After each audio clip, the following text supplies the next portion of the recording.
Bonjour à tous et à toutes et bienvenue dans ce nouvel épisode d'Accrochage où j'ai le plaisir de retrouver mon acolyte Christelle pour représenter cet épisode. Bonjour Christelle. Bonjour. Pour ceux qui nous rejoignent, Accrochage, c'est le premier podcast sportivo-sociétal ou sociéto-sportif. On est toujours pas vraiment décidé sur l'appellation. Ce podcast traite de violence.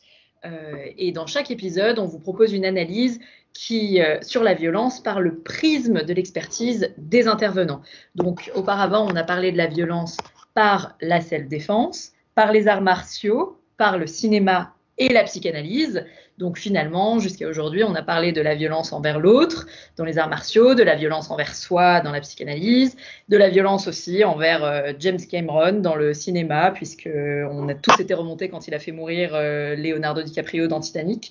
Et donc, aujourd'hui, on vous propose de ressusciter Léo, enfin tous les Léo du monde, les Brad Pitt, les Ryan Gosling, etc., pour parler de la violence dans la sphère intime, pour parler de la violence dans le couple. Et pour cela, nous avons le plaisir d'interviewer Géraldine Prévost-Gigant, psychopraticienne, spécialiste de la question amoureuse, justement. Bonjour Géraldine. Bonjour, merci pour cette invitation, j'avais hâte. Merci beaucoup à toi aussi d'avoir accepté. En plus, grande innovation pour nous, tu participes au premier épisode à distance d'Accrochage. Donc, merci pour ça. Ça, c'était pour la partie innovante. Pour la partie non innovante, on va garder une introduction par Christelle, donc à qui je donne la parole pour que Christelle nous explique et nous dise un peu plus ce que l'on sait de toi, Géraldine. Alors, Géraldine Prévost-Gigant. Je t'ai découverte au moment du premier confinement. J'errais sur Internet, comme beaucoup de Français et de Françaises, et quasiment jour pour jour il y a un an, et je découvre une de tes interventions vidéo sur la dépendance affective. Et là, je me dis, mais qu'est-ce que c'est encore que cette niaiserie ? Mais je clique parce que quelque part en moi, ça fait écho. Et non, zut. Plus je t'écoute et plus je me dis, mais elle parle de moi là. Et donc, ni une ni deux, j'écoute toutes tes interventions, tes lives Facebook, les émissions de radio, les podcasts où tu interviens, et je dévore tes livres aussi. Car si, comme Léa l'a dit, tu es psychopraticienne de formation, avec plus de 25 ans de pratique, fondatrice des groupes de parole pour les femmes, spécialiste de la dépendance affective, du célibat, de l'hypersensibilité, de l'hyperempathie, mais aussi coach intuition et synchronicité, tu es également une autrice. Et une autrice prolifique, car tu as écrit pas loin de 11 ouvrages traduits en plusieurs langues, dans lesquels on compte un best-seller qui s'appelle « 50 exercices pour sortir de la dépendance affective ». Il y a aussi un autre titre qui a super bien marché, qui s'appelle « Écoute les signes que la vie t'envoie », que j'ai lu bien évidemment. Et le petit dernier qui vient de paraître, « Ose regarder en toi la magie de la vie ». Mais qu'est-ce que j'aime dans ton approche ? Eh bien, ce que j'aime, c'est que tu mêles fondamentaux théoriques de la psychologie, mais aussi, tu n'hésites pas à t'appuyer sur tes expériences de vie, des cas cliniques que tu évoques, mais aussi l'actualité et notamment les réseaux sociaux. Et du coup, ce que tu proposes, c'est extrêmement concret, c'est pas cliniquement froid ou éthéré. Et tu analyses les comportements aussi des humains, mais sur les réseaux sociaux. Et ça, je trouve ça vraiment super parce que tu le prends au sérieux. Par exemple, dire qu'on s'est fait ghoster et que ça fait mal, eh bien, toi, tu l'entends, tu le comprends et tu l'expliques. Et tu ne le prends pas de haut. Donc, comme je dis, je lis pas mal de tes livres après avoir écouté tes interventions, mais j'en veux plus. Alors, je vais me mettre à lutter contre la voix en moi qui me dit « Non, mais Christelle, c'est du bullshit, tout ça. Tu n'es pas dépendante affective puisque tu es célibataire depuis… Non, Christelle, tu n'es pas dépendante affective, tu n'as besoin de personne. » Mais plouf, je saute le pas, je suis inscrite à un de tes groupes de parole de femmes. Et là, c'est une grande première pour moi parce que je vais axer mes auto-questionnements sur ce sujet qui est l'amour, le couple. Et c'est un sujet que je fuis avec beaucoup d'art et de technique, je suis ceinture noire. Mais confinement aidant, je vais plonger dans l'aventure pendant 3 mois. Et moi, j'ai beau faire du Krav Maga, savoir parer les coups un peu, donner des directs, des jabs, enfin, je fais ce que je peux. Eh bien, un vendredi sur deux, à chacun de ces groupes, je vais prendre cher.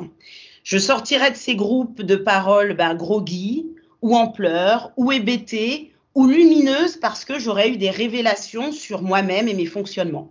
En tout cas, je sortirai toujours avec du grain à moudre sur l'amour, sur le couple, sur le fait d'aimer sans détruire, de s'aimer soi-même pour ne pas se laisser détruire. Et j'apprendrai donc qu'on peut être dépendante affective même en étant célibataire depuis. Et j'apprendrai aussi que la violence et la chose amoureuse, certes, ne devraient jamais cohabiter, mais que ce couple destructeur peut cependant se former. Et grâce à toi, je garde gravé en moi 2 punchlines que tu as données. Ce n'est pas l'amour qui rend aveugle, ce sont les hormones de l'amour. Je pense que ça, on devrait tous et toutes le graver au moment où les histoires débutent.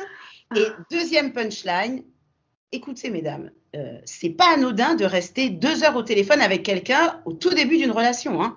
En termes de dépendance affective, warning. Hein. Et là, je me suis dit, gloops. Et donc, c'est tout naturellement qu'avec Léa, on a eu envie de t'interviewer. Donc, Géraldine, merci de nous accorder cette interview et de tout ce que tu vas partager avec nous et avec nos auditeurs et auditrices. Et je redonne la parole à Léa. Merci Christelle et merci pour cette belle présentation. Moi, je mets les pieds dans le plat, je me lance et donc je te pose la question. Géraldine, c'est quoi la violence pour toi ? La violence, elle est au quotidien. On a pour habitude de penser que la violence, c'est dans les pays en guerre, que la violence, c'est entre 4 murs, quand une femme se fait taper dessus par son compagnon. Mais en fait, ces derniers mois ou cette dernière année, dans ce contexte très particulier d'enchaînement de confinement, de couvre-feu et autres distractions, on va dire, voilà. Hein, j'ai beaucoup réfléchi à la violence et j'ai décidé pour parfaire mon cheminement de sagesse et être le plus possible longtemps dans une paix intérieure, j'ai décidé un matin, j'ai pris un engagement avec moi-même et je me suis engagée à, autant que faire se peut, poser au maximum des actes de non-violence à mon égard et à l'égard d'autrui.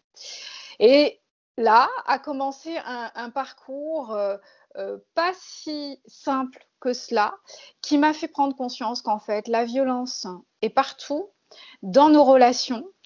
Elle est partout et elle est avec nous-mêmes avant toute chose. On est finalement très violent avec soi-même. Je l'entends tous les jours quand les patients et les patientes viennent me raconter en fait leur dialogue intérieur, comment elles se parlent, ce qu'elles se disent au quotidien. Quand elles me confient ça, je me rends compte qu'en fait, c'est très très violent. Et bien entendu, nous sommes dans une société qui sous couvert de soi-disant confort, qu'il y a, oui, un confort, l'eau, l'électricité, un toit sur la tête, pas des bombes sur la tête, mais pourtant, il y a une violence déguisée, sourde, elle circule d'une façon sournoise derrière des actes, des mots et des postures qu'ont les gens. Et je m'aperçois, pour l'avoir eu moi-même aussi, cette posture souvent, en écho à la violence autour de nous, on va se mettre parfois à avoir une certaine forme de brutalité qui peut aller jusqu'à la violence. Donc pour moi, la violence, elle est au quotidien, elle est dans notre société, elle est dans nos relations et elle est avec nous-mêmes d'une façon tout à fait déguisée, parfois discrète et sournoise, et que de commencer à ouvrir les yeux sur cette violence quotidienne, eh bien, ça mène vers quelque chose. Là, ça a été les premières découvertes que j'ai pu avoir quand j'ai mis en place cette décision de non-violence à l'intérieur de moi. Mais ensuite, je me suis aperçue que s'installait un climat de paix, en fait, au-dedans. Et que ça me donnait aussi une grille de comportement, une grille de décision face à certains conflits, quand certaines personnes posaient des actes irrespectueux par rapport à moi et que je devais être amenée à poser des limites.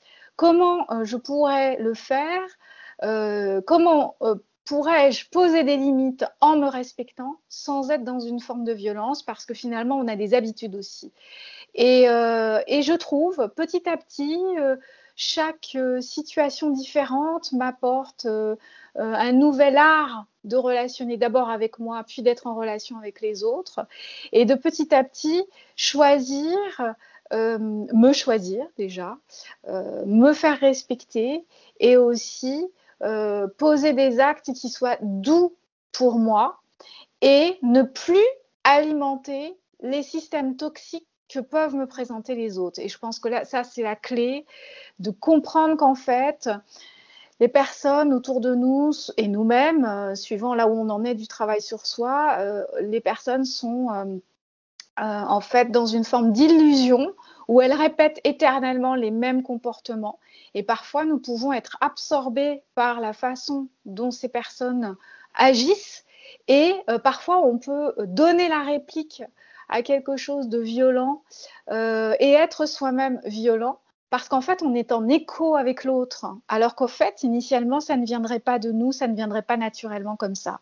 Donc, repérer aussi les jeux psychologiques dans lesquels on pourrait être entraîné, c'est un acte de bientraitance pour soi, mais c'est aussi un acte de bientraitance pour l'autre parce qu'on ne lui donne plus la possibilité de jouer toujours le même jeu toxique.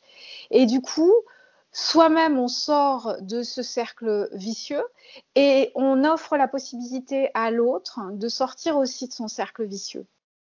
D'accord. Ben, là, tu adresses la violence et la bienveillance que tu t'accordes à toi-même. Donc, cette paix à laquelle tu accèdes. Mais du coup, tes habitudes, enfin les habitudes, les postures qu'on a, ce sont aussi les habitudes et les postures qu'on emmène dans le couple. Et donc la violence amoureuse en particulier, tu parles de réaction à l'autre, mais du coup l'autre, qu'est-ce que c'est que cette violence-là en particulier quand justement il ne s'agit pas de coups et blessures dans le couple, comment ça se présente? La violence psychologique dans le couple est vraiment beaucoup plus violente ou aussi violente que les coups physiques. Bien souvent, le problème de la violence psychologique, déjà dans un premier temps, à l'instar de ce que je disais tout à l'heure par rapport à cette violence sournoise qu'on ne voit pas et qui s'infiltre dans notre quotidien, dans le couple, c'est la même chose. Quand il y a des relations toxiques et qu'il y a une violence psychologique, la personne qui en est victime ou qui est dans ce couple toxique ne va pas voir la toxicité, ne va pas voir la violence psychologique. Et c'est justement en ça que la violence psychologique est violente, c'est que quand on est dedans, on trouve que c'est normal. Pour peu qu'en plus on ait une histoire qui nous est habituée, où on a normalisé certaines situations, certains discours, certaines formes de relations, on ne va pas avoir nos signaux d'alerte qui vont s'activer et on ne va pas se dire « tiens, là, il y a quelque chose qui ne va pas, il y a quelque chose qui n'est pas OK ». Donc, la violence psychologique, elle est d'autant plus violente qu'elle est invisible, mais elle se fait bien sentir. Et comme elle est déguisée, on met du temps à s'en apercevoir. Et pendant tout ce temps où on n'a rien vu, et pourtant on a senti qu'il y a quelque chose qui ne va pas, ça nous a grignoté de l'intérieur. Donc, la violence psychologique est dans un premier temps invisible, et puis quand on commence à en prendre conscience, on s'aperçoit qu'elle est permanente.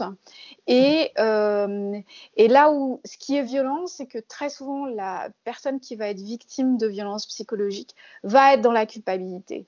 Elle va croire ce qu'on lui dit en termes de culpabilité. C'est de ta faute, c'est parce que tu as été comme ci, comme ça. La personne victime de la violence dans le couple, déjà elle va culpabiliser d'être être dans ce couple toxique quand elle va en prendre conscience. Mais avant toute chose, elle va surtout être manipulée par le partenaire et ne pas prendre conscience de ce qui est en train de se passer. Et c'est une seconde violence d'une certaine façon que de prendre conscience que on est violent, on est dans une violence psychologique et qu'on ne s'en est pas rendu compte parce que il y avait une forme de normalité.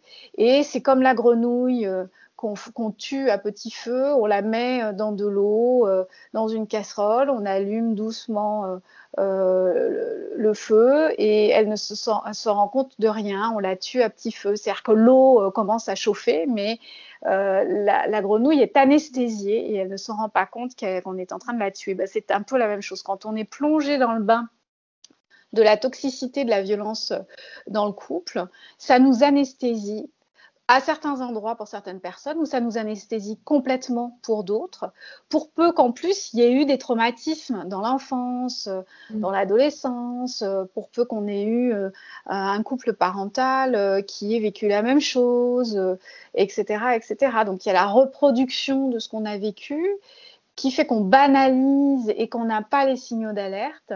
Et du coup, on met un peu plus de temps à se réveiller, mais fort heureusement, il y a toujours à un moment donné un réveil, mais il vaut mieux qu'il soit le plus tôt possible. Bien sûr. Il y a un point que j'aimerais que tu m'aides à comprendre. Je ne comprends pas si c'est l'autre qui est toxique ou si c'est le couple qui est toxique. Parce que si je me dis que l'autre est toxique, ça fait vraiment, il y a un gentil, il y a un méchant. Et ça, c'est une pensée qui me dérange un peu parce que je pense pas que ce soit aussi facile que ça. Et je pense qu'il y a beaucoup de couples toxiques autour de nous. Et pourtant, les gens que je côtoie ne sont pas des gens toxiques. Donc, pour toi, est-ce que la violence, elle se construit à deux, celui qui l'opère, celui qui l'accepte? Le couple est-il toxique ou y a-t-il un individu toxique dans le couple? En fait, d'où vient la violence? Est-ce qu'elle vient du duo ou elle vient vraiment d'un individu? Il y a deux cas de figure, c'est-à-dire que ça peut venir d'un individu si dans le couple, l'un des protagonistes en fait est avec un profil plutôt pervers et destructeur, avec un profil pathologique très marqué. Et donc là, il va vraiment y avoir un dominant, un dominé, un destructeur et une personne détruite. Ça, c'est un cas de figure. Il y a l'autre cas de figure où, en effet, le couple est dans quelque chose de toxique parce qu'il y a des reproductions de schémas de leur propre histoire à l'un et à l'autre. Et quand on met deux individus avec certaines pathologies ensemble, eh bien, ça crée quelque chose de destructeur. C'est-à-dire qu'il y a c'est comme en cuisine quand on associe deux saveurs et deux textures. Et il y en a qui deviennent immangeables. Et donc, il y a des individus qui vont être porteurs d'une certaine histoire, qui vont avoir une histoire avec un certain nombre de croyances et ils vont projeter ces croyances sur le partenaire. Et souvent, comme on ne se choisit pas par hasard, on va bien entendu choisir un partenaire qui va nous donner la réplique de nos croyances et nous-mêmes, nous allons être la personne qui allons illustrer les croyances de l'autre. Donc là, il y a vraiment l'histoire de chacun va venir alimenter soit quelque chose de constructif, soit quelque chose de destructeur. Et là, on est dans la dimension de quelque chose de destructeur. Et où on va s'adresser à son partenaire, mais finalement, ce n'est pas vraiment à son partenaire qu'on s'adresse, mais à ce dont il est porteur, c'est-à-dire ce qu'il représente, ce qu'il symbolise dans notre inconscient. Un de nos parents, un membre de notre famille, l'homme ou la femme qui va être le résultat d'une croyance, voilà. Et donc c'est contre cette représentation qu'on se bat, qu'on lutte. Et après, il y a des jeux psychologiques qui se mettent en place où il va y en avoir un qui va dominer l'autre, un qui va avoir l'ascendant sur l'autre. Et en effet, c'est une forme de toxicité aussi que de laisser l'autre nous détruire. Et c'est en ça qu'on est, sans le savoir, on participe à la toxicité. Et tout le travail en thérapie, c'est justement de prendre conscience quelle est ma part de responsabilité dans le choix de mon partenaire, dans comment je réagis à ce qu'il me dit, comment je subis aussi, et je ne dis rien aussi, ou bien comment je suis trop réactive et du coup j'alimente le système, le cercle vicieux. Et donc prendre conscience de sa part de responsabilité. Moi, c'est vraiment de mon côté un travail très subtil et vraiment d'équilibriste, parce qu'il faut d'un côté que la personne elle se sente entendue quand elle vient me consulter, qu'elle sente que j'accueille ce qui se passe pour elle, qu'elle ne se sente pas jugée, qu'elle sente que je suis de son côté en fait. Ça c'est important pour créer l'alliance thérapeutique, la complicité, qu'elle se sente vraiment en confiance. Et ensuite je vais petit à petit l'amener, mais très en douceur et en fonction de son rythme, à prendre conscience de voilà, si elle se retrouve dans cette situation, c'est qu'elle a fait un certain nombre de choix, c'est qu'elle a accepté un certain nombre de choses, et d'où viennent ces choix, de son histoire, de sa biographie. Et là, on va commencer à dérouler la pelote et à comprendre qu'en fait, nos choix sont déterminés, nos choix de partenaires, nos choix de relations sont déterminés par un ensemble de choses qui sont notre histoire, nos traumas, nos blessures, nos croyances, notre transgénérationnel, bref, une grosse valise avec plein de trucs dedans. Et il faut faire le tri. Dans cette valise, parce qu'on parle de toxicité, même de charges d'histoire familiale, etc. Dans cette valise, il y a quand même de l'amour. Enfin, est-ce qu'on peut dire à quelqu'un qu'on l'aime et en même temps le maltraiter psychologiquement? Enfin, est-ce que c'est exclusif l'un de l'autre ou est-ce que là-dedans, il y a quand même de l'amour? Suivant notre bagage, notre amour va être teinté d'un certain nombre de choses et c'est vraiment la grande question. Est-ce que lorsqu'on a une grosse valise avec tout ça dedans, est-ce que l'amour que l'on va éprouver pour l'autre est un amour si pur que ça, je dirais. C'est le seul mot qui me vient. Et je pense qu'en fait, c'est un amour qui est parasité, filtré de tout ce qu'on n'a pas réglé. Et c'est justement pour ça qu'on va choisir certains partenaires. Et c'est là qu'on en arrive à la dépendance affective, c'est-à-dire qu'on peut penser que c'est de l'amour, on peut se dire que c'est de l'amour parce qu'on a des ressentis qui sont ce qu'on a pu déjà connaître quand on était amoureux. Mais on peut aussi être dans un attachement qui est en fait une forme de dépendance et où l'amour est plutôt une dépendance qu'un véritable amour. Parce qu'on va projeter sur l'autre tout ce qu'on n'a pas compris de notre passé. On va projeter sur l'autre des attentes ou des peurs suivant nos blessures. Et finalement, on peut vraiment se poser la question, dans quelle mesure est-ce que j'ai vraiment rencontré l'autre ou est-ce que j'ai rencontré une projection de mon bagage, de mes peurs, des injonctions, de mon histoire, de mes croyances. Et c'est toute la question que de se dire, celui ou celle que j'aime, est-ce que je l'aime vraiment? Quand je dis vraiment, non pas de toute ma sincérité, mais est-ce que c'est un amour qui est dégagé, nettoyé, allégé de toutes ces charges qui sont en fait le poids de mon passé dont je dois d'abord me libérer?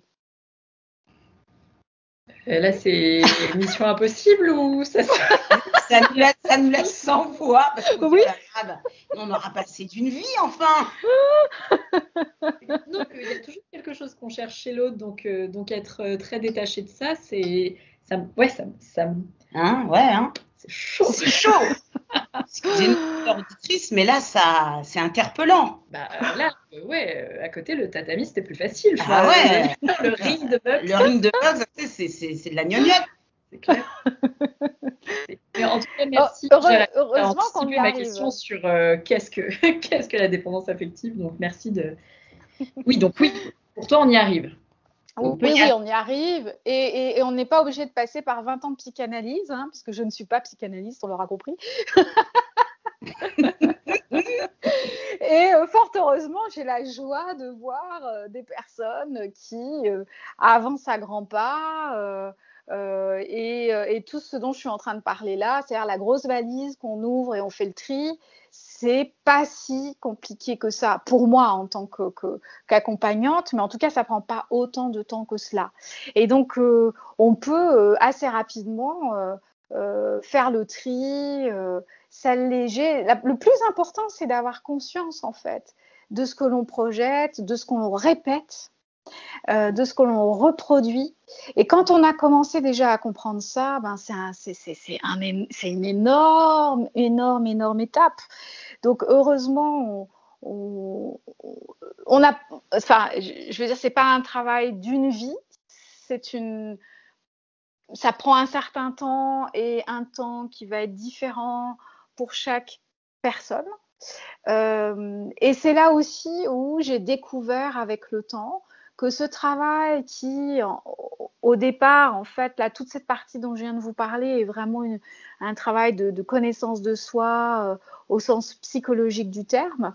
Mais si on pousse cette réflexion et cette quête d'un amour qui serait dénu et dénoué aussi de nos projections, on tend finalement vers quelque chose qui se rapproche d'une dimension très philosophique, très spirituelle, où on toucherait à quelque chose qui serait plus élevé. Moi, je trouve que cette idée, elle est belle de tendre vers un souhait qui est d'aimer de la façon la plus juste possible, soi déjà, ce qui est une grande étape, et l'autre.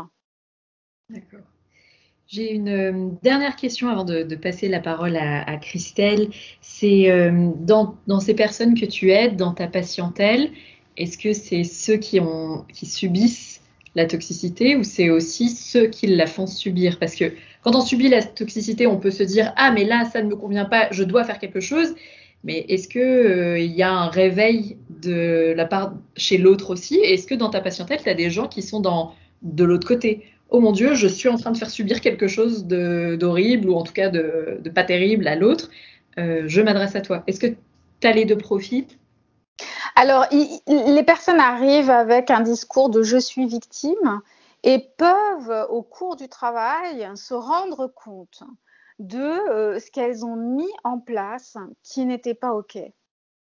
Et là, c'est une étape, là aussi, c'est de la dentelle en termes de travail, c'est-à-dire qu'il ne faut pas que la personne elle bascule dans une culpabilité qui serait finalement à nouveau une forme de violence contre elle-même, mais qu'elle puisse regarder avec recul, et je l'aide à regarder ce qu'elle avait mis en place. Et ce qui est aidant, c'est de comprendre pourquoi on a mis en place un comportement qui n'était pas OK, qui n'était pas juste, d'où ça vient, nos croyances là aussi, nos modèles, nos peurs.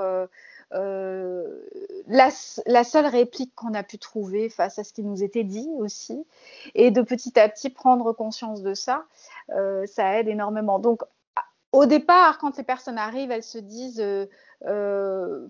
elles vont pas d'ailleurs dire qu'elles sont victimes. Les personnes qui arrivent jusqu'à moi disent, voilà... c'est compliqué, je répète toujours les mêmes histoires, ou bien je ne suis jamais heureuse en amour, qu'est-ce qui se passe? Et je voudrais comprendre et je voudrais que ça change.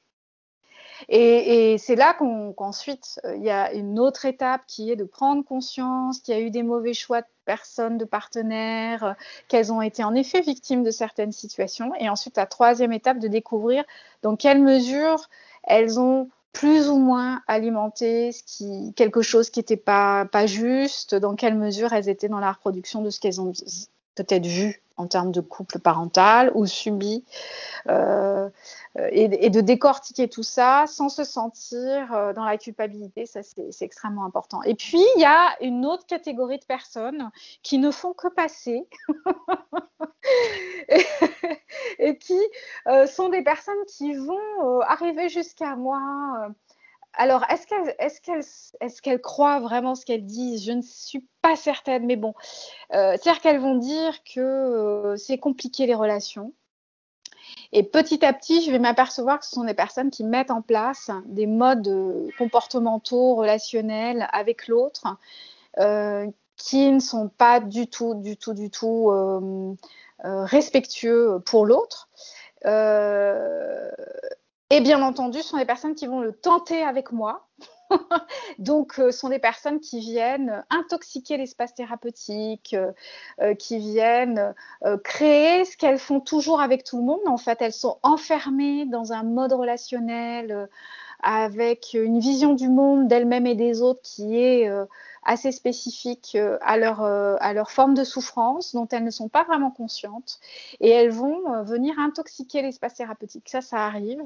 Donc avec moi, ça prend pas très longtemps et donc je suis pas très friande en fait, parce que c'est pas dans ma nature, c'est pas dans ma personnalité de faire travailler ces personnes-là qui ont besoin d'aide.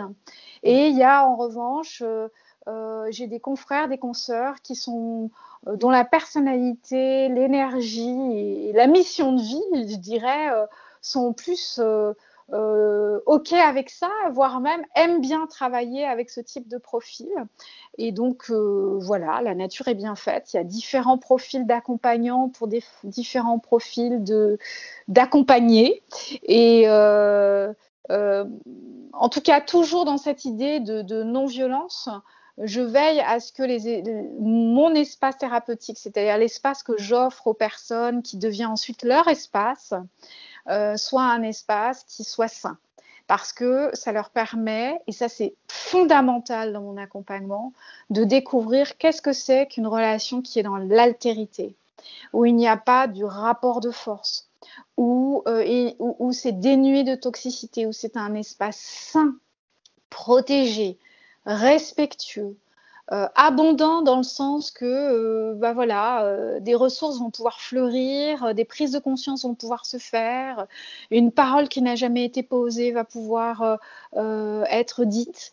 Voilà, moi c'est vraiment ce que j'aime dans ma pratique, et c'est ce qui est visiblement apprécié des personnes qui viennent se confier à moi. Donc du coup, de par ma personnalité, ma posture, mon discours et ma façon de travailler, je vais plutôt avoir des personnes qui seront, allez, si on est dans les clichés, victimes des situations, mais en ayant toujours en tête la part de responsabilité. Ça, c'est vraiment quelque chose qui est fondamental. J'ai été victime d'une situation destructrice, mais en même temps, je suis allée dans cette relation destructrice. Et pourquoi? Et comment, surtout, ça c'est super important, comment ne pas reproduire et comment ne plus rentrer dans ce type de relation, choisir d'autres personnes et vivre autre chose. D'accord, ok. Merci. Et par rapport, donc je prends la suite de Léa.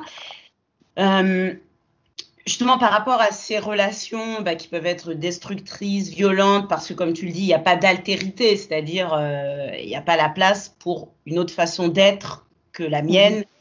Est-ce que toi, par rapport à ça, tu dirais que, je vais dire de manière caricaturale, mais est-ce que tu as l'impression que la violence dans les relations amoureuses ou de couple, elle a ou pas évolué, tu vois, puisque bon, le XXe siècle, c'est quand même la grande nouveauté du mariage d'amour. Donc, est-ce qu'avant ces notions de mariage d'amour, les relations, elles étaient de fait moins conflictuelles parce qu'on n'était pas dans des phénomènes de dépendance affective, parce que ça se jouait pas à cet endroit, ou est-ce que tu dirais que non, la violence amoureuse ou à deux, ça a toujours été. Comment toi tu vois ou pas de l'évolution dans le vivre à deux, quoi, dans l'aimer, dans le fait d'aimer? Je pense que au XIXe siècle, la violence dans la relation amoureuse se faisait éventuellement avec l'amant ou la maîtresse, et non pas dans le mariage, qui était un mariage de raison, un mariage social, voire financier, avec deux familles qui font un accord d'intérêt. Voilà. Aujourd'hui, ce que je constate, c'est ce que j'ai vu se mettre en place au fur et à mesure de ces 15 dernières années, c'est quelque chose qui a commencé à pointer son nez, oui, il y a une quinzaine d'années, dans le discours des femmes, dans l'espace de parole qui est le mien, avec moi. J'ai remarqué une chose qui est vraiment, alors là, je vais parler de la violence par rapport à la condition de la femme et la conscience collective ou l'inconscient collectif de notre société. Qu'est-ce que je vois en ce moment beaucoup comme plainte? Qu'est-ce que j'entends comme plainte des femmes? C'est il faut absolument que je sois en couple. Je vis très très mal mon célibat. Il y a une injonction à être en couple qui pèse sur les épaules des femmes et pas sur les hommes. Elle me rapporte toujours les mêmes phrases qui sont prononcées par des collègues de travail, des membres de la famille, des copines, des cercles plus ou moins proches de relations.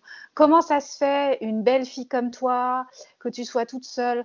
Ah, comment ça se fait? T'es intelligente, t'es belle de ta personne. C'est pas normal d'être seule. Ça fait combien de temps que tu es seule? Mais il va peut-être falloir penser quand même à t'y mettre parce que l'horloge biologique tourne. Et donc, en fait, c'est super violent pour les femmes. Elles me le racontent tous les jours.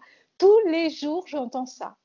Et j'ai des femmes qui viennent me consulter par rapport à un célibat qui va être pas forcément si prolongé que cela et qui sont surtout avec une angoisse terrible à l'idée d'être seule parce qu'il y a une pression de la société. Et ça, je trouve ça super violent. Et il y a vraiment cette injonction qui pèse et qui pèse sur la psychologie des femmes et qui est d'une certaine façon pour moi une façon de les enfermer à nouveau. C'est-à-dire qu'il y a pas le même discours et c'est un discours très normé, très hétérosexuel. Ça enferme dans des cases. C'est-à-dire qu'il y a une femme doit être en couple avec un homme à partir de tel âge et faire des enfants à partir de tel autre âge. Et si ces femmes qui viennent à moi sont en souffrance, c'est parce qu'elles n'ont pas eu éventuellement une éducation ou une communication avec des parents ouverts qui leur ont laissé la possibilité de plus tard choisir et se sentir bien dans leur basket, quel que soit leur choix. Parce que finalement, c'est ça le plus important, c'est que les femmes puissent sentir que quoi qu'elles décident, en couple, pas en couple, hétéro, homo, tout ce qu'on veut, tout ce qu'elles veulent surtout, quel que soit leur choix, et c'est leur choix, et qu'elles sont libres de pouvoir le faire. Donc, pour moi, la violence, elle se situe beaucoup à ce niveau-là. Après, pour revenir à ta question, la violence dans le couple, oui, j'entends derrière ta question que nous avons aujourd'hui une liberté de choix de partenaires. On n'est plus soumis de la même façon qu'auparavant. Les contrats de mariage ne sont plus des contrats d'affaires, mais des choix qui sont des choix de cœur. Et pourtant, j'entends des femmes qui aujourd'hui me disent: qu'en pensez-vous? Est-ce que je dois écouter ma raison et non pas mon cœur? Parce que c'est ce que me disent mes copines. Elles me disent: t'es trop difficile, tu rêves trop du grand amour, tu devrais être plus raisonnable. Donc finalement, on en revient à cette question du mariage raison plutôt que du mariage d'amour. Et la violence, elle est plutôt d'abord avec soi individuellement. Après, pour approfondir la question de la violence dans le couple, elle s'insinue quand on est, par exemple, dépendant affectif, parce qu'il y a un tel manque qu'on va surinvestir parfois l'autre, surinvestir la relation, être dans une demande comme un être assoiffé qui a besoin d'amour. Et bien entendu, les dépendants affectifs, très souvent, puisqu'ils ne s'aiment pas, et qu'ils ont des croyances qui sont de toute façon, on ne peut pas m'aimer. Ces personnes vont choisir des partenaires qui vont être plutôt indifférents ou qui ne vont pas en tout cas répondre à leurs besoins. Et c'est là que ces personnes vont vivre aussi des histoires d'amour comme quelque chose de destructeur. Donc la violence prend racine dans des traumatismes, des manques qui se sont créés à l'origine de l'histoire de la personne.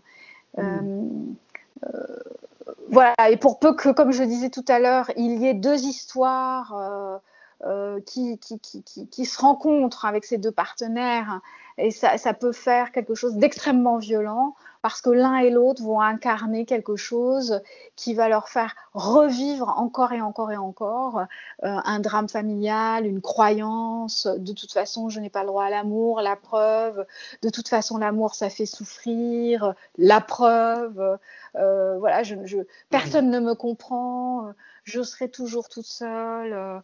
Voilà, Oui, réalisatrice, quoi. Voilà. Tu dis. Alors, par rapport à ça, donc tu as. Enfin, merci de dire qu'effectivement la violence, elle a entre guillemets, elle a muté, puisque maintenant, voilà, c'est ces injonctions par rapport aux femmes. Il y en a sans doute d'autres, mais en tout cas, toi, dans ce que tu entends dans ta patientèle et que tu constates. Et je me suis demandé aussi, parce que moi, ça a été une de mes grandes découvertes quand j'ai participé au groupe de femmes que tu donnes, que tu animes. Je me suis demandé là tout de suite si la notion de célibat long, après on met long la durée pour chacun, et de dépendance affective, c'était pas aussi quelque chose qui avait évolué. Alors il faudrait que tu expliques aux auditeurs, auditrices, comment on peut être un dépendant affectif alors qu'on est dans un célibat long. Et je me suis demandé si ça, c'était pas aussi quelque chose qui avait évolué dans l'amour, enfin, ou en tout cas dans l'intime. Avant, de toute façon, avant, tu pouvais pas te permettre d'être dans ces célibats longs. Il fallait vivre financièrement, donc tu te mettais avec quelqu'un, etc. Aujourd'hui, Exactement. Financièrement, voilà, on est autonome, donc je parle en tout cas pour les femmes, on est autonome, clac boum, voilà, ça va pas, on se sépare, bidule chouette. Mais du coup, moi, ça avait été une de mes grandes découvertes, et je me suis demandé si ça, c'était pas une évolution dans les relations amoureuses, dépendance affective et célibat long. Donc, est-ce que tu peux aussi un peu en parler et puis nous dire si pour toi, c'est quelque chose effectivement qui a évolué dans les relations amoureuses, où tu me dis, bah non, en fait, ça a toujours existé, sauf qu'on l'appelait pas comme ça, ou que sais-je. Je vais essayer de ne pas perdre ta question, mais je vais répondre là tout de suite à ce que tu viens de dire.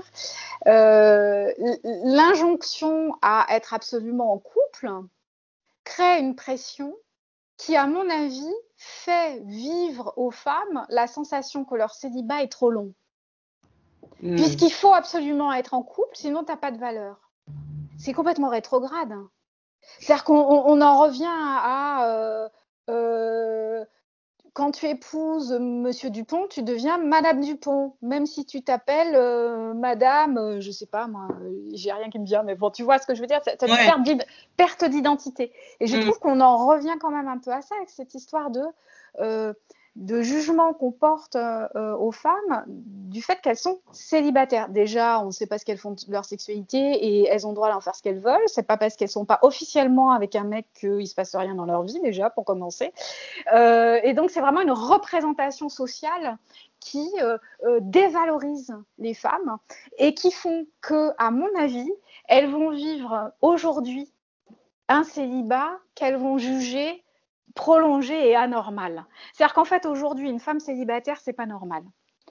C'est qu'elle a un problème. Par contre, un mec célibataire, il n'a pas de problème, il est libre, c'est sexy, c'est super attractif. Voilà. Donc, voilà déjà ce que je voulais dire par rapport à la fin de ta question. Je vais revenir au début de ta question parce que c'est essentiel et ça m'a fait sourire parce que j'ai eu justement une participante de groupe qui me dit « Oh, je ne sais pas si je vais continuer parce qu'en fait, toutes les autres personnes, elles parlent de comment elles font le deuil de leur ancienne relation et comment faire pour ne pas répéter les anciens schémas. Mais moi, je suis dans un célibat prolongé. » Je pense qu'en fait, je ne suis pas dépendante affective puisque je n'ai pas le deuil d'une relation à faire et que j'ai personne dans ma vie. Erreur. Grosse erreur. Et je me suis dit là, donc ça c'est essentiel. Et merci à toi de le souligner. C'est qu'en fait, il y a des célibats qui se prolongent et des difficultés à la rencontre parce qu'il y a chez certaines personnes, dans leur inconscient, la peur d'être dans une relation qui pourrait durer un petit peu plus longtemps que 2 jours, et si c'est une relation qui pourrait se prolonger, elles sont dans l'appréhension de la fin de la relation. C'est-à-dire, je ne commence pas une relation parce que je suis dans la terreur qu'on m'abandonne. La peur de l'abandon va faire qu'on préfère ne pas rencontrer, se plaindre qu'on ne rencontre pas. C'est notre mécanisme de défense pour ne pas aller regarder la peur, voire pour certaines personnes la terreur, de la fin de la relation. Donc s'il n'y a pas de début, et ben comme ça je me protège, il n'y aura pas de fin éventuelle. On entend dans ce que je dis qu'il y a la croyance que forcément il va y avoir une fin, que ça va mal se terminer, qu'on va être rejeté, abandonné. Donc on voit bien là dans ce mécanisme qu'il y a plein de croyances que la personne a en elle, et c'est ce qui va la maintenir dans un système d'éloignement de la rencontre. Donc elle va être dans cette attente, elle va tout mettre en place pour rencontrer, elle va matcher avec des mecs ou des nanas suivant son choix, et ça va pas aller plus loin que ça. Et elle va toujours trouver que la personne n'est pas compatible avec elle, il y aura toujours un truc qui n'ira pas, ça n'ira pas plus loin, voire les personnes ne vont pas la relancer parce qu'elle va émettre des informations d'inconscient à inconscient qui vont éventuellement faire fuir les personnes. Et comme ça, d'une certaine façon, elle est dans une forme d'isolement dont elle se plaint consciemment, mais qu'elle recherche inconsciemment. Et c'est toute la clé du travail sur soi. Et je ne fais que le répéter encore et encore. Nous avons un conscient et nous avons un inconscient. Et bien souvent, le problème, c'est quand le conscient veut un truc et l'inconscient veut exactement le contraire. On appelle ça un conflit intérieur. Et tout le travail sur soi, c'est d'aller créer cette paix intérieure. On en revient à ce que je disais au début de notre rencontre. C'est que finalement, il y a une guerre qui se fait à l'intérieur de soi, avec je veux, mais je ne veux pas, avec je désire, mais j'ai peur. Et donc, je vais mettre en place des comportements, des attitudes, des communications, des choix qui vont m'amener à être dans un isolement, sans rencontre. Et donc, je vais me plaindre et me plaindre et me plaindre, focaliser là-dessus, me dévaloriser parce qu'aux yeux de la société, bien entendu, ben voilà, une femme célibataire, Et alors qu'au fond, dans l'inconscient, il y a la peur de l'abandon parce qu'il y a une dépendance. C'est-à-dire qu'il y a un tel manque affectif en amont qu'il y a un désert affectif à l'intérieur de soi. La personne est vraiment dans un manque affectif très fort. Et elle sent inconsciemment que quand elle va être dans une relation importante, elle va être dans une forme de dépendance très, très, très marquée. Et en tout cas, cette perspective d'être en couple sur une certaine durée réveille la peur de l'abandon qui n'a pas été guérie. D'accord, très bien. Merci. C'est pour ça que je voulais que tu en parles, parce que moi, ça avait été une de mes grandes découvertes sur dépendance affective, même en étant célibataire, et comment ça, c'était une violence de soi à soi quelque part, et qu'on pouvait très vite balayer, tu vois, d'un revers de manche. Tout à fait. Attends, ça va être petit, mais que du coup, je croyais que ça t'éclairait de manière subtile cette particularité, et tu en as un petit peu parlé, et j'aurais aimé que tu nous, parce que tu en parles dans tes livres, tu en parles aussi dans les groupes de femmes, et puis aussi dans tes interventions, comment les réseaux sociaux, en tout cas les sites de rencontres en ligne, peuvent être des phénomènes, alors je ne sais pas si c'est le bon terme, mais aggravants de la dépendance affective. Parce que ce que j'avais trouvé super, c'est que je sais plus, il y avait quelqu'un qui avait dit bah ouais, il m'a ghosté, etc. Et toi, tu n'avais pas du tout pris ça par-dessus l'épaule, et tu avais vraiment décortiqué le truc. Tu avais dit bah ouais, c'est violent parce que évidemment, il y a toi, ton tempérament, et toi, dépendance affective ou non, mais aussi le mécanisme. Donc, est-ce que tu pourrais peut-être nous dire comment les réseaux sociaux, en tout cas les sites de rencontres en ligne, peuvent être,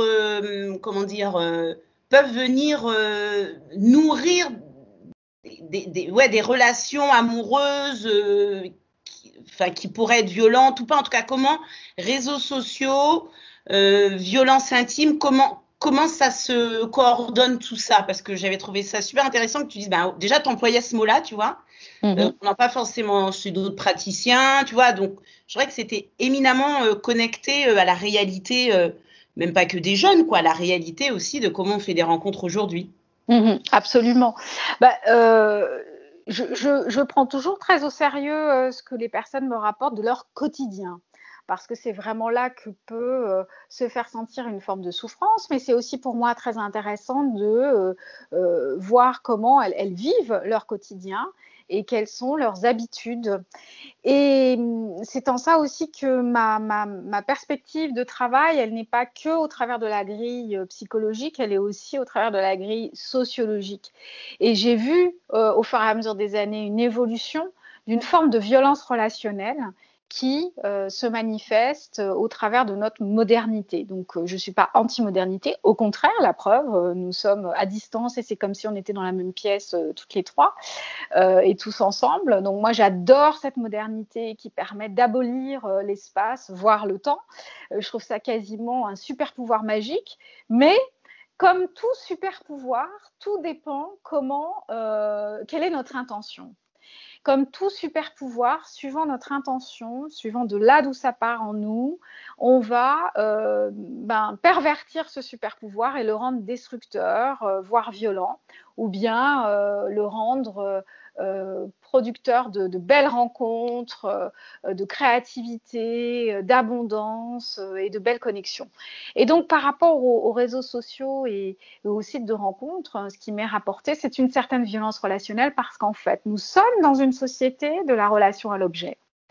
Et notre modernité, puisque nous le vivons avec pas assez de recul et d'éthique personnelle. En fait, ce qu'il nous faut, c'est une éthique et réfléchir à ce super pouvoir de communication et se dire comment est-ce que je peux l'utiliser avec le plus de respect pour moi et pour l'autre.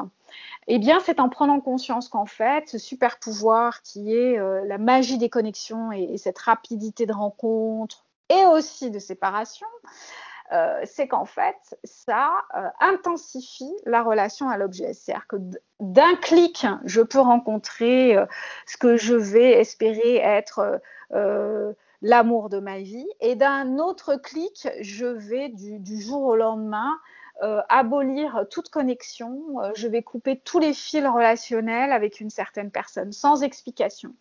Et donc, comme un objet... comme mon paquet de lessive, voilà, c'est assez trivial, mais c'est le seul moyen que je trouve pour pouvoir communiquer ma pensée sur le sujet. Mais voilà, j'ai besoin d'un paquet de lessive, je vais en grande surface, j'achète mon paquet, puis finalement, il ne me convient pas, et comme je ne suis pas écolo, imaginons, hein, ce n'est pas mon cas, hein, mais je vous cite un exemple, je le fous à la poubelle. C'est un petit peu la même chose. Cette rapidité de connexion et de déconnexion nous fait oublier qu'il y a un être de l'autre côté de l'écran ou de notre smartphone, et que cet être va recevoir une information qui va être une information, quand c'est le ghosting, de silence, de déconnexion, de blocage, et va se sentir complètement éjecté du monde de l'autre, et donc va aussi se sentir sans identité, sans existence. Et ce qui est très difficile dans le ghosting, c'est que du jour au lendemain, nous n'existons plus, mais la relation n'existe plus. Quelle que fût la durée de la relation, qu'elle soit un début de rencontre, une relation de quelques mois, voire plus. Donc, c'est là que l'on voit qu'il y a cette relation à l'objet. Je prends, je jette, je ne fais pas attention, qu'il y a à l'autre qui a sa sensibilité, qui traverse des humeurs, qui a des sensations, qui a des émotions. Et je trouve vraiment qu'on y gagne à réfléchir à comment utiliser. Encore une fois, pour moi, c'est un super pouvoir. Et comment l'utiliser de la façon la plus noble possible. Tu as même utilisé le mot éthique.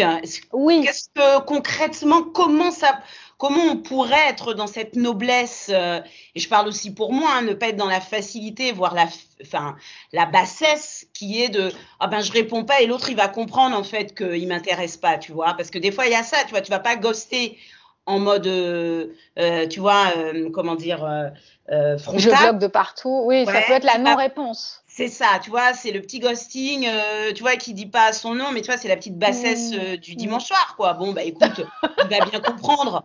Donc, quand tu parles d'éthique, est-ce que t'aurais est-ce que 2, 3 tips ou en tout cas de bonnes, pas pratiques, mais de noblesse justement pour dire, ok, comment prendre soin d'être dans la bientraitance de l'autre en face, même si, bah voilà, il m'intéresse pas ou inversement. Bah, je dirais déjà, là, ce qui me vient spontanément, c'est qu'est-ce que moi, je n'aimerais pas qu'on me fasse. Et donc, de ne pas forcément le faire. De maintenir dans ce cadre-là une politesse, tant est qu'on en ait une aussi en dehors de ce domaine-là. Et si on ne l'a pas, on y gagne à décider quelle politesse, quelle personne polie je voudrais être. Parce que je pense qu'en fait, tout le monde a envie d'être une bonne personne. Sauf que, et troisième point, nous n'avons pas le temps. C'est-à-dire qu'en fait, cette modernité, ce super pouvoir, eh bien, il abolit le temps. Je le disais tout à l'heure, hein, il abolit l'espace. La preuve, on est toutes les trois dans la même pièce, d'une certaine façon. Mais ce super pouvoir, il abolit aussi le temps dans le sens qu'il nous retire notre temps de réflexion, ce temps dont nous avons besoin pour juste prendre le temps de penser à l'autre ou de prendre le temps de penser à soi en se disant hey, qui tu as envie d'être? Quelle bonne personne tu as envie d'être?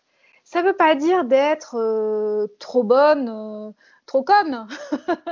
Tu peux avoir des limites, tu peux savoir dire non, tu peux savoir ce que tu ne veux pas, mais comment tu le dis?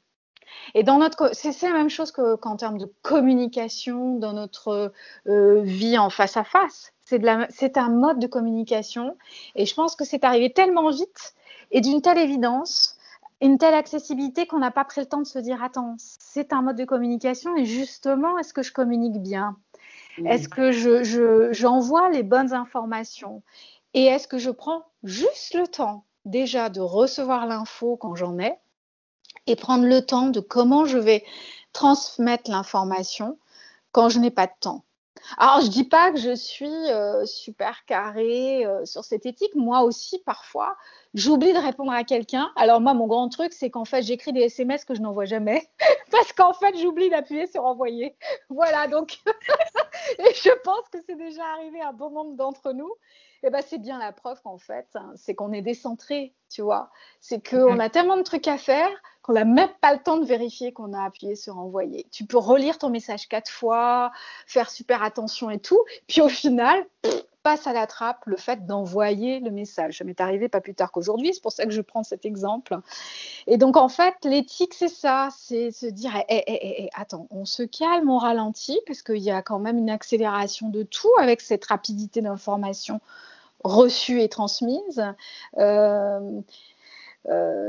Qu'est-ce que j'ai envie de transmettre? Je peux assumer de ne pas vouloir revoir la personne, mais j'ai envie d'être polie parce que j'ai envie d'être quelqu'un de bien, parce que je pense que c'est plutôt sympa de se regarder dans la glace et de se dire c'est bien ma cocotte, t'assure. Ouais. Non, mais là, on réagit pas. En tout cas, moi, je réagis pas parce que je repasse en revue les situations que j'ai eues et c'est vrai que je me dis, est-ce que je me suis bien comportée voilà, je ne donnerai pas de c'est pas réponse. facile. Hein. Non, c'est pas facile parce qu'en plus, comme c'est asynchrone, enfin, tu vois, tu ne vois pas la personne, donc, tu ne vois pas, enfin, comme tu dis, on est connecté, mais en même temps à distance, et tu décides de répondre ou pas, donc ça peut être facile, tu vois, c'est pas comme quelqu'un que tu croises au lycée ou au collège, bon, au bout d'un moment, tu peux passer par la droite, la gauche, mais bon, au bout d'un moment, tu vas le croiser, et donc on va se rendre des comptes. Ouais. Par internet, bon écoute, je t'ai bloqué et puis au revoir. Ouais, et au revoir. Mais je trouve ça intéressant que tu ramènes cette dimension d'éthique, un mot qui a une antériorité, philosophique et autres très ancienne, avec quelque chose d'éminemment contemporain. Oui, je trouve ça intéressant. C'est pas forcément des mots qu'on rapproche parce que voilà, le culte de la modernité, donc tu vois, on va pas ressortir des anciennes notions et pourtant ça nous ramène à notre quel être humain on a envie d'être. Exactement. Exactement. Et j'ajouterais même que c'est super intéressant et je trouve assez motivant finalement de créer ce cocktail entre modernité et de garder des choses du passé qui sont des bonnes choses.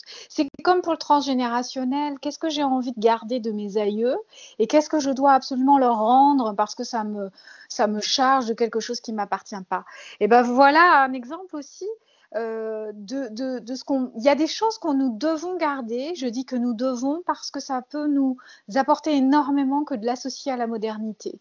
La modernité, je trouve, a besoin. C'est comme une tresse. De faire une tresse avec une mèche de modernité et une mèche de passé, de quelque chose, d'une qualité, d'une valeur du passé qu'on va tresser avec la modernité. Ça peut faire une tapisserie absolument superbe. Et du coup, on n'en voit pas valser le bébé, l'eau du bain et tout le truc, parce qu'il y a des trucs du passé qui sont intéressants à garder. Il y en a d'autres, on peut dire au revoir, hein, c'est bon. Ouais, toujours la notion de choix. D'esprit critique. Ouais, d'esprit critique. C'est pas parce que c'est vrai ou juste, tu es le mieux avant. Oui, tout ça. Le mieux avant, non. C'est pas parce que c'est moderne que c'est tout à fait bien pensé et abouti. Tout est absolument un peu en question. Oui, tu dis esprit critique. Alors, autre question, et ce sera la dernière de notre côté, qui n'est pas forcément fun, mais en tout cas, moi, nous, on voulait la poser parce qu'en plus, tu l'avais, tu as eu l'occasion de l'évoquer dans tes prises de parole. C'est tout ce qui a trait au mouvement MeToo. Donc, certains disent la libération de la parole, mais moi, je préfère dire, ce que je ne sais plus quel journaliste a dit, c'est plutôt la capacité à entendre ces violences. Tout à fait. Voilà, parce que la parole, elle a toujours été là. C'est plutôt la capacité à entendre. Mais du coup, toutes ces paroles qui enfin sont entendues autour de situations de violence dans la sphère, alors dans l'intime mais contraint.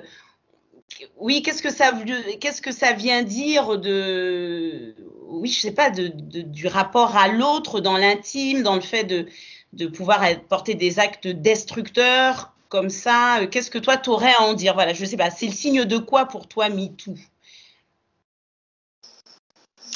Moi, je porte un regard très très positif sur ce mouvement parce que c'était une véritable cocotte minute qui ne demandait qu'à exploser. Si j'ai créé les groupes de parole pour les femmes en 98, c'est parce que j'ai senti non pas qu'il allait se passer quelque chose. Bien sûr, je l'espérais, mais j'ai surtout senti qu'il était urgent de faire quelque chose et de réunir des femmes dans un espace thérapeutique pour qu'elles puissent parler de choses qu'elles ne s'autorisaient pas totalement ou pas du tout à dire dans les groupes de thérapie mixte. Et je me suis aperçue très vite qu'elles osaient parler à plus ou moins à leur rythme en fonction de leurs blessures, bien sûr, mais que commençaient à émerger petit à petit les viols, les attouchements, les incestes, toutes ces violences là sur mineurs ou sur adultes. Voilà. Et donc, en effet, cette parole, elle est restée beaucoup dans des cercles privés et la société n'était pas prête à entendre cette parole. Et en ça, MeToo, pour moi, c'est vraiment un tournant, mais majeur, parce que la société a commencé à écouter, on a commencé à pouvoir transmettre des messages sur à quel point notre éducation, la société elle-même nous fait, même nous les femmes, banaliser, par exemple le harcèlement de rue. Combien de femmes n'ont pas réalisé que c'était pas normal de devoir se sentir armée dans son sac à main d'une bombe à poivre ou d'un parapluie à passer 21 heures. On a grandi quand même, pour certaines, avec une forme d'habitude de notre vulnérabilité, soi-disant, de femmes. Voilà, et c'est en ça que je trouve que MeToo, en plus d'avoir permis de s'être autorisé à dire tout haut des peines qui étaient jusque-là dites tout bas. Il y a aussi toute une transformation du regard que l'on porte nous-mêmes en tant que femmes sur notre situation de femmes au quotidien, et où on voit aussi qu'il y a des conditionnements qui ont été transmis de génération en génération, ou de la part de nos mères, ou simplement de la part de la société, parce que moi j'ai été élevée par des parents très ouverts, très féministes. Voilà, j'ai pas eu à gravir ces pensées-là et à les intégrer, elles étaient déjà en moi, mais je me suis rapidement, là, avec MeToo, rendu compte qu'il y avait des choses que je ne mettais pas assez en exergue et que je ne remarquais pas assez dans ma condition de femme aujourd'hui dans la société. Donc déjà, ça, c'est un point pour moi fondamental par rapport à la parole.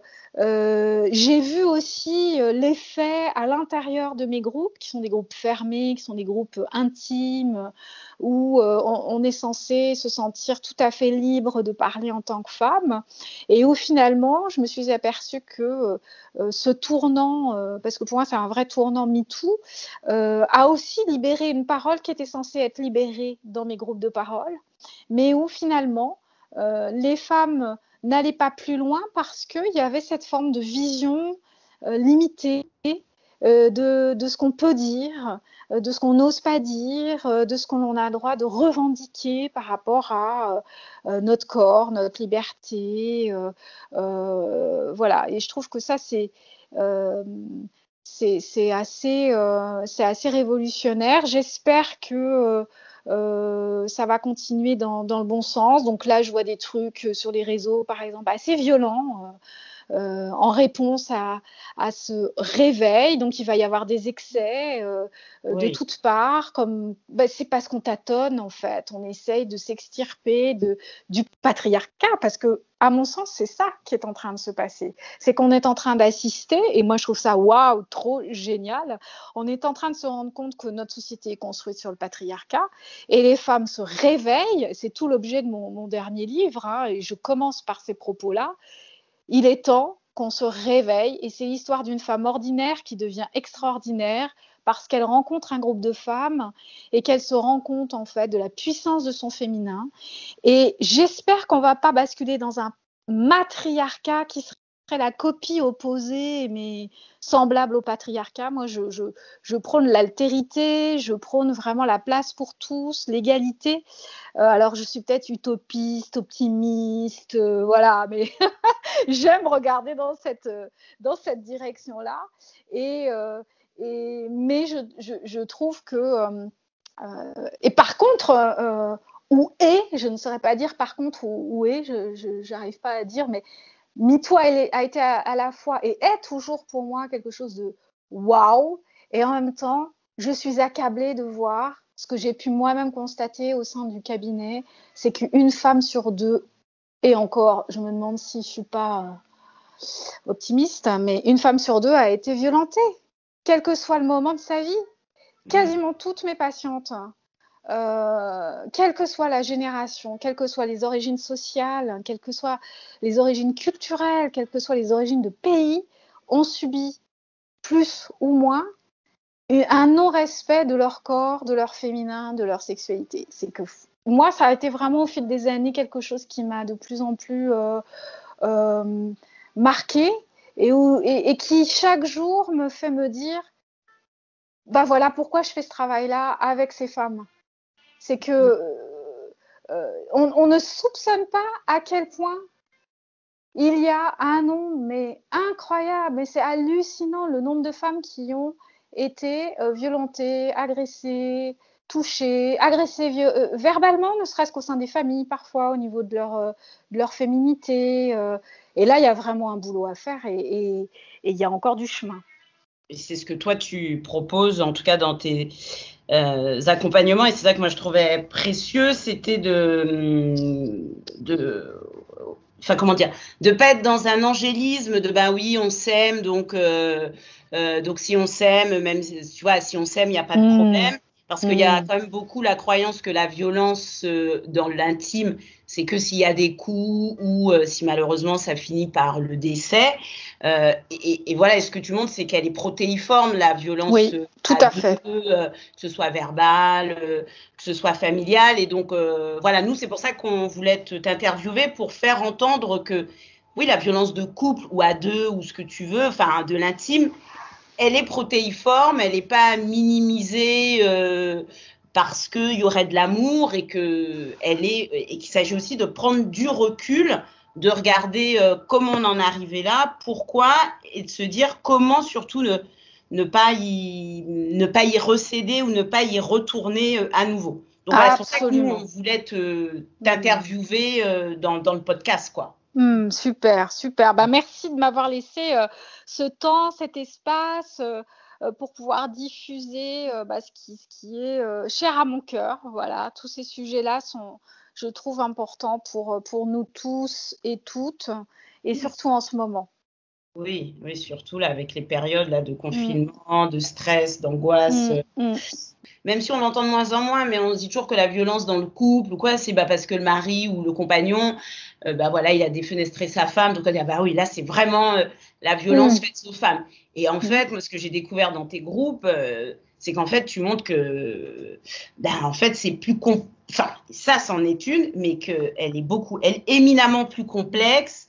Tout à fait. On est soi-même auteur, enfin, on alimente le truc et que c'est pas parce que soi-disant qu'il y a de l'amour qu'il n'y a pas de la violence. Et c'est un peu ça que tu peux entendre, je sais pas, mais si on s'aime, c'est pas grave, quoi. Non, il t'a parlé comme à une merde, mais c'est pas grave, tu sais, il t'aime au fond. Tu dois pardonner. Oui, voilà, donc tu dois pardonner. Tu dois pardonner. Voilà. Et si tu m'aimes, tu me pardonnes. Voilà, si tu m'aimes, tu me pardonnes. Et donc, on va jusqu'où comme ça dans ce game-là? On va jusqu'où?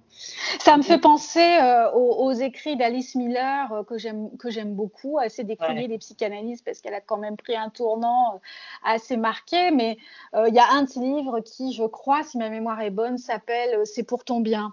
Et je trouve que ça prend racine là, finalement. C'est-à-dire qu'il y a des parents qui nous disent qu'ils nous aiment et pourtant ils nous battent. Et c'est là que vient s'enregistrer, s'imprimer, se graver cette association que on nous aime mais on nous fait du mal.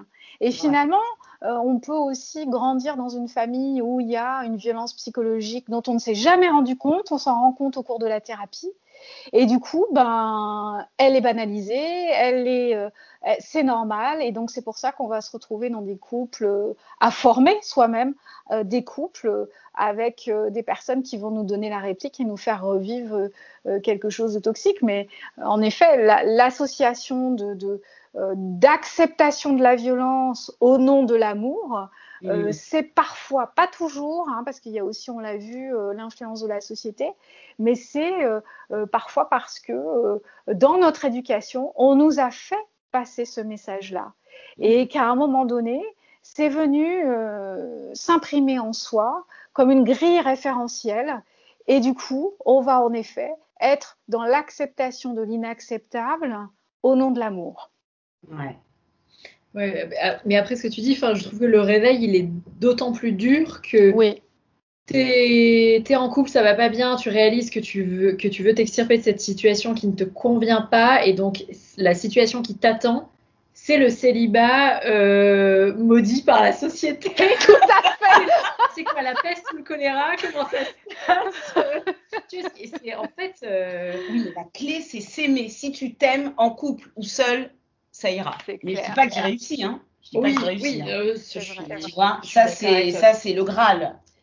Et j'ajouterais que notre liberté aujourd'hui, elle n'est plus dans le droit de vote, le machin, le truc, parce que ça, nos aînés l'ont fait, que notre liberté et le combat féministe, il doit aussi se situer à ce niveau-là. C'est-à-dire que finalement, notre liberté, c'est celle qu'on doit acquérir, c'est celle où, en effet, on s'aime et on aime notre liberté, quelle que soit notre situation amoureuse. Parce qu'en fait, qu'est-ce qu'on voit? C'est que la situation amoureuse vient nous donner une identité. C'est quoi ce bins? C'est qu'on est une femme libre, on travaille, on a des activités artistiques éventuellement, on a des amis, on a éventuellement des démarches, des engagements associatifs, politiques et autres. Et on a une histoire d'amour. Vous voyez la différence de répartition et de comment on doit se mettre au centre. Et en fait, le problème aujourd'hui, c'est qu'on a dit aux femmes qu'elles doivent mettre l'amour au centre parce que sinon, elles ne sont rien. Et ça, moi, c'est mon combat, vraiment, de transmettre aux femmes cette réorganisation de perspective et de se dire, tu te mets au centre, tu te réconcilies avec toi, tu incarnes ta liberté et tu la savoures. Et il y a tout le reste autour de toi qui viennent compléter ce bonheur, cet épanouissement, cet alignement. Est-ce que en mot de la fin, parce que là tu viens de nous donner ton message envers les femmes, est-ce qu'en mot de la fin, tu as un message envers les hommes? Ah oui, j'ai un message envers les hommes, moi, surtout pour les jeunes générations que je trouve particulièrement investies, motivées, impliquées dans la cause des femmes. Moi, je suis complètement in love de ces hommes-là parce qu'ils sont pour moi porteurs d'espoir, parce que je me dis qu'il y a des hommes comme ça qui arrivent sur cette terre et chaque jeune génération est un peu plus dans ce sens-là, c'est qu'on va abolir cette forme de dualisme, les hommes d'un côté, les femmes de l'autre, le bien, le mal, etc. Et qu'ils incarnent cette réunification. Et vraiment, j'ai une profonde gratitude pour ce qu'ils expriment déjà, pour ce qu'ils incarnent déjà auprès des jeunes femmes, pour leurs actions. Et moi, ça me donne foi en l'humanité. Amen. Voilà. Écoute, Géraldine, merci à toi, parce que, alors, on t'a pas forcément beaucoup relancé, en tout cas pour ma part, parce que, en même temps, je réfléchissais à ma situation. Mais parce qu'aussi, tu rompais l'exercice, donc voilà, mais c'est pas, en tout cas, c'était pas du tout du désintérêt, c'était plutôt de l'écoute, quoi. Oui. Libre. Voilà, nous, on n'est pas dans le mode journalistique, on coupe toutes les 30 secondes, notre idée, tu vois, c'est proposer à l'intervenant de pouvoir déployer sa pensée, ne pas être justement dans ces trucs un peu, tu vois, 3 minutes, vas-y, explique-nous la vie, la mort, l'au-delà. Écoute, ça va être compliqué. Je vois très bien, oui, c'est assez frustrant. Voilà, donc c'est pour ça qu'on intervenait de manière, tu vois, parcimonieuse. Oh oui, super. Non, mais je ne doutais pas de votre attention. D'accord, voilà. Oui, mais moi, des fois, je prenais des notes. Alors, si tu as vu les yeux se baisser, c'était pas des yeux clos, c'était vraiment pour le... Voilà, parce que quand c'est super ce que tu as dit sur c'est pour ton bien, croire qu'effectivement, on peut être maltraité par amour, ça, je pense que, tu vois, quand tu dis ça, tu dis, bah ouais, quoi, on l'a tous entendu. Enfin, en tout cas, on l'a beaucoup entendu. Clair. Tu dis, ouais, ça merde. Ouais. Et ouais, ou vas-y, enfin, je sais pas, qu'on peut dire malgré nous, vas-y, finis ta soupe, je te mets une calotte, et puis non, mais c'est pour ton bien. Oui, bah d'accord, sauf que quand on a reçu de 3 ans à 18 ans, bon, bah, on en reparle. Et voilà, exactement. Ouais, forcément, ça devient le modèle. Mais bon, la déprogrammation. Ouais, c'est la déprogrammation. C'est ça. Tu vois, une fois que tu as repéré, que tu as une peur de l'abandon ou que tu as entendu ce genre de discours, c'est comment tu déconstruis ça, quoi. Parce que là, tu as cette peur, so what? Mais ouais, mais je pense que si tu l'as repéré, moi, je reste persuadée que le repérage est déjà opérant. Oui, et moi, c'est le travail que je propose d'ailleurs. Quand je rencontre des nouvelles personnes, je leur signifie bien qu'on va aller comprendre comment tout ça s'est mis en place. Et du coup, ça va nous permettre de créer le changement. Et ça, c'est super important. Et moi, j'y tiens beaucoup dans mon accompagnement parce que moi, déjà, j'aurais un sentiment de ne pas avoir fait mon travail jusqu'au bout. Il ne suffit pas, et c'est la psychanalyse qui nous a formatés à aller regarder la cause et so what en effet. Et les apports de la psychologie moderne nous offrent cette perspective. On peut changer quelque chose, on peut permettre aux patients d'être co-créateurs, de participer à sa transformation. Et ça, c'est super important. Moi, je sais que je fais attention à bien le transmettre aux personnes que j'accompagne parce que la société on a enregistré des messages sur la psy.